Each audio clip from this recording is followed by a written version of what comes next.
गेल्या 12 वर्षांमध्ये भारतीय जनता पार्टी आणि त्यांच्या मित्रपक्षांनी धनगर जमातीला ज्या ज्या प्रकारची आश्वासनं दिली त्या सगळ्या आश्वासनाच्या भूलथापांना बळी पडून राज्यातील संपूर्ण धनगर समाज भारतीय जनता पार्टी आणि मित्रपक्षांच्या पाठीमागे उभा राहिला व त्यांना सत्तेमध्ये बसविले। परंतु भारतीय जनता पार्टी हे धनगर समाजाला अनुसूचित जमातीच्या आरक्षणाचा कोणताही लाभ द्यावयास तयार नाही।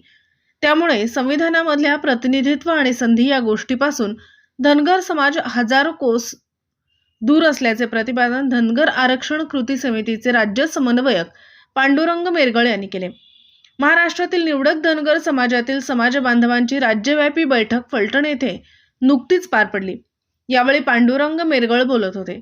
या प्रसंगी धनगर आरक्षण कृती समितीचे राज्य समन्वयक प्राध्यापक भीमदेव बुरुंगले, सातारा जिल्हा परिषदेचे माजी अध्यक्ष माणिकराव सोनवलकर, सातारा जिल्हा ॲमेच्योर खो खो असोसिएशनचे उपाध्यक्ष दादासाहेब चोरमले, फलटण पंचायत समितीचे माजी सभापती शंकरराव माडकर, सातारा जिल्हा धनगर आरक्षण कृती समितीचे समन्वयक तथा खंडाळा पंचायत समितीचे माजी सभापती रमेश दादा धायगुडे, पुणे जिल्हा भारतीय राष्ट्रीय काँग्रेस पक्ष ओबीसी सेलचे अध्यक्ष राजेंद्र बरकडे, पुण्याहून धनगर समाज उन्नती मंडळाचे उपाध्यक्ष संतोष वाघमोडे, रोहित पांढरे, सतीश कुलाळ, बाळराजे विरकर, धनगर समाजाचे ज्येष्ठ नेते बजरंग खटके, बजरंग गावडे, शिवलाल गावडे, सातारा जिल्हा राष्ट्रीय समाज पक्षाचे जिल्हाध्यक्ष खंडेराव सरक, अक्षय सोनवलकर, मुंबईवरून भारत कवितके, पुण्याहून प्राध्यापक सांगळे, विराज सोनवलकर इत्यादींसह राज्यातील अनेक मान्यवर या बैठकीस उपस्थित होते। यावेळी बोलताना पुढे पांडुरंग मेरगळ म्हणाले की आजपर्यंत देशाच्या संसदेमध्ये एखादा अपवादात्मक खासदार सोडला तर अद्यापर्यंत कोणताही धनगर प्रतिनिधी संसदेत गेलेला नाही। कुठेतरी 2 किंवा 4 आमदार आमचे महाराष्ट्राच्या विधानसभेमध्ये असतात, तर जिल्हा परिषदा, पंचायत समिती, ग्रामपंचायत यामध्ये आमची वाट लागली आहे।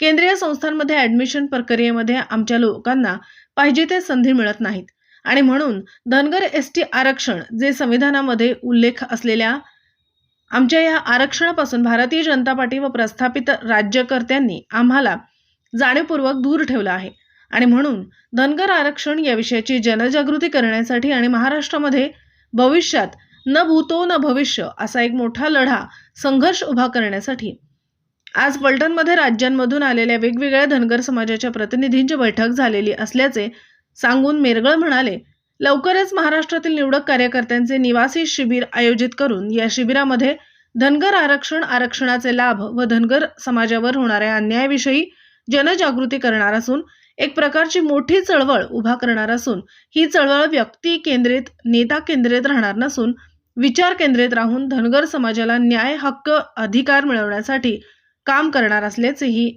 मेरगळ यांनी सांगितले। तरी लवकरात लवकर राज्य सरकारने आमच्याबरोबर डायलॉग सुरू केला पाहिजे। धनगर प्रतिनिधींना बोलावून घेऊन आमचे म्हणणे ऐकून घेऊन तात्काळ जीआर काढला पाहिजे असेही शेवटी मेरगळ म्हणाले।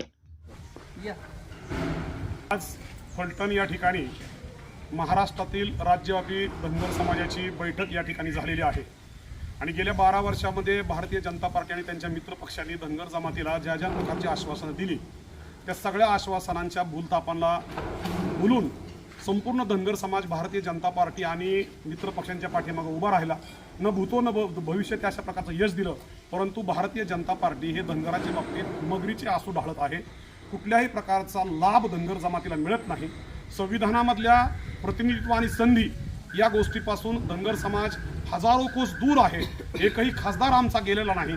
कुठेतरी एखादा किंवा 4-2 आमदार आमचे असतात। जिल्हा परिषदा, पंचायत समिती, ग्रामपंचायती, दूध संघ ह्या सगळ्या विषयात आमची बोंबाबोंब आहे आणि आमच्या मुलांना आमचा न्याय, हक्क आणि अधिकार मिळण्यासाठी, प्रतिनिधित्व मिळण्यासाठी केंद्रीय संस्थांमध्ये, ॲडमिशनमध्ये, नोकरीमध्ये जे प्रतिनिधित्व आमच्या लोकांना पाहिजे ते मिळत नाही आहे आणि म्हणून धनगर एसटी आरक्षणाचं जे संविधानामध्ये उल्लेख असणारं आमचं आरक्षण हे इथल्या प्रस्थापितांना आणि त्याचबरोबर भारतीय जनता पार्टीने ढापून घेतलेलं आहे आणि ह्या विषयाची जनजागृती करण्यासाठी आणि महाराष्ट्रामध्ये न भूतो न भविष्यती अशा प्रकारचं एक प्रखर मोठा लढा उभा करण्यासाठी आज फलटणमध्ये राज्यामधून आलेल्या वेगवेगळ्या जिल्ह्यामधून आलेल्या प्रतिनिधींची बैठक झालेली आहे आणि नजीकच्या एवढ्या एक 20 दिवसाच्या कालावधीमध्ये एक चिंतन बैठक, एक चिंतन शिबिर जे सलग 24 तास चालेल, जे निवासी असेल अशा प्रकारचं राज्याच्या मध्यवर्ती कार्य ठरलेलं आहे।